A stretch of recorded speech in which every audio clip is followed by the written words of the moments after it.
ಇವತ್ತಿನ ಸ್ಪೆಷಲ್ ಮಾವಿನಕಾಯಿ ಚಟ್ನಿ.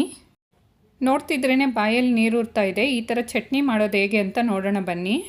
ನಾವು ಮಾಡಿರ್ತಕ್ಕಂಥ ಚಟ್ನಿ ಮುದ್ದೆ, ಅನ್ನ, ಚಪಾತಿಗೆ ತುಂಬ ಚೆನ್ನಾಗಿರುತ್ತೆ ಟೇಸ್ಟು. ಹಾಗೆಯೇ ಚಟ್ನಿಗೆ ಬೇಕಾಗಿರೋ ಇಂಥ ಇಂಗ್ರೀಡಿಯೆಂಟ್ಸು ಏನೇನಂತ ನೋಡೋಣ ಈಗ. ಒಂದು ಹುಳಿ ಮಾವಿನಕಾಯಿನ ತೊಗೊಂಡಿದ್ದೀನಿ. ಮಾವಿನಕಾಯಿ ಮುಟ್ಟಿದ್ರೆ ಗಟ್ಟಿಯಾಗಿರಬೇಕು. ಕೆಲವೊಂದು ಟೈಮು ಸ್ವಲ್ಪ ಹಣ್ಣು ಥರ ಮೆತ್ತು ಇರುತ್ತೆ. ಆ ಥರ ಮಾವಿನಕಾಯಿ ತೊಗೋಬಾರ್ದು. ರುಚಿಗೆ ತಕ್ಕಷ್ಟು ಉಪ್ಪು. ಇದಿಷ್ಟನ್ನು ನಾವು ಡೈರೆಕ್ಟಾಗಿ ಮಿಕ್ಸಿಗೆ ಹಾಕ್ಕೊಳ್ತೀವಿ. ಹಾಗೆಯೇ ಒಗ್ಗರಣೆಗೆ ಎಣ್ಣೆ ಮತ್ತು ಸಾಸಿವೆ, ಕರಿಬೇವಿನ ಸೊಪ್ಪನ್ನ ತೊಗೊಂಡಿದ್ದೀನಿ. ಈಗ ಫ್ರೈ ಮಾಡಿ ಹಾಕ್ಕೊಳ್ಳೋ ಅಂಥ ಐಟಮ್ಮು. 2 ಟೇಬಲ್ ಸ್ಪೂನ್ ಜೀರಿಗೆನ ತೊಗೊಂಡಿದ್ದೀನಿ. 1/2 ಟೇಬಲ್ ಸ್ಪೂನ್ ಮೆಂತ್ಯ, ಹಾಗೆ ಒಂದು 5ರಿಂದ 6 ಒಣಮೆಣಸಿನ್ಕಾಯಿ ತೊಗೊಂಡಿದ್ದೀನಿ. ನೀವು ತುಂಬ ಸ್ಪೈಸಿಯಾಗಿ ತಿಂತೀರಂದರೆ ಸ್ವಲ್ಪ ಮೆಣಸಿನ್ಕಾಯಿ ಸ್ವಲ್ಪ ಜಾಸ್ತಿ ತೊಗೊಬೋದು. ಇವಾಗ ನಾನು 6 ತೊಗೊಂಡಿದ್ದೀನಿ ಅಂದರೆ ನೀವು ಒಂದು 7ರಿಂದ 8 ತೊಗೊಳ್ಬೋದು. ಹಾಗೆ ಉಪ್ಪು ಅಷ್ಟೇ ನಿಮ್ಮ ರುಚಿಗೆ ತಕ್ಕಷ್ಟು. ಈಗ ಒಲೆ ಮೇಲೆ ಒಂದು ಬಾಣಲಿ ಇಟ್ಕೊಂಡಿದ್ದೀನಿ. ಬಾಣಲಿಗೆ ಮೆಂತ್ಯ ಮತ್ತು ಜೀರಿಗೆನ ಸೇರಿಸ್ಕೊಳ್ತಿದ್ದೀನಿ. ಆದಷ್ಟು ಸ್ಟವ್ನ ಲೋ ಫ್ಲೇಮಲ್ಲೇ ಇಟ್ಕೊಳ್ಬೇಕು. ಸ್ಟವ್ ಲೋ ಫ್ಲೇಮಲ್ಲಿ ಇಟ್ಟು 1 ನಿಮಿಷ ಅಥವಾ ಒಂದು 30 ಸೆಕೆಂಡು ಈ ಥರ ಫ್ರೈ ಮಾಡಿಕೊಂಡ್ರೆ ಸಾಕು. ಏಕೆಂದರೆ ಮೆಂತ್ಯ ಕಪ್ಪಗಾಗ್ಬಿಡುತ್ತೆ.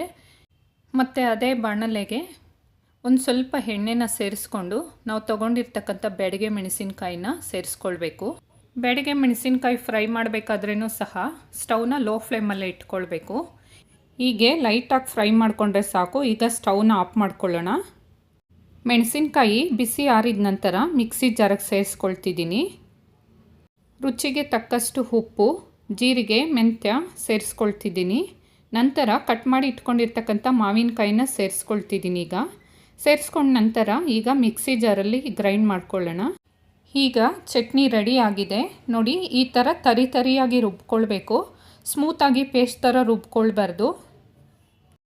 ಮಿಕ್ಸಿ ಜಾರಿಂದ ಒಂದು ಬೌಲ್ಗೆ ಸರ್ವ್ ಮಾಡ್ಕೊಂಡಿದ್ದೀನಿ.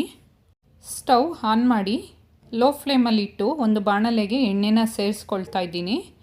ಸೇರಿಸ್ಕೊಂಡ ನಂತರ ಸಾಸಿವೆನ ಸೇರಿಸ್ಕೊಳ್ತಿದ್ದೀನಿ.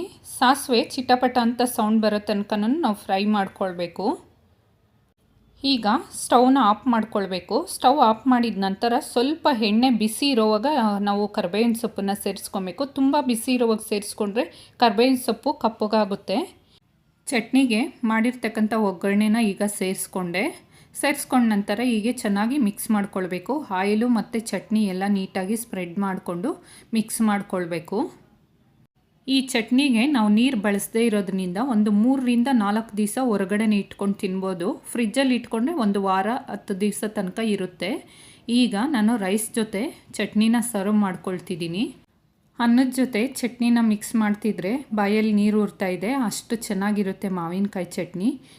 ಹಾಗೆ ವಿಡಿಯೋನ ನಾನು ಇಲ್ಲಿಗೆ ಎಂಡ್ ಮಾಡ್ತಿದ್ದೀನಿ. ನಿಮಗಿಷ್ಟ ಆದರೆ ಲೈಕ್ ಮಾಡಿ, ಶೇರ್ ಮಾಡಿ, ಕಮೆಂಟ್ ಮಾಡಿ. ಹಾಗೆ ಸಬ್ಸ್ಕ್ರೈಬ್ ಮಾಡೋದನ್ನು ಮರಿಬೇಡಿ. ಡಿಸ್ಕ್ರಿಪ್ಷನಲ್ಲಿ ಇಂಗ್ರೀಡಿಯೆಂಟ್ಸ್ ಡೀಟೇಲ್ಸ್ನ ಕೊಟ್ಟಿರ್ತೀನಿ. ಹಾಗೆ ನೆಕ್ಸ್ಟ್ ವಿಡಿಯೋ ಜೊತೆ ಸಿಗ್ತೀನಿ. Love you all. Bye friends.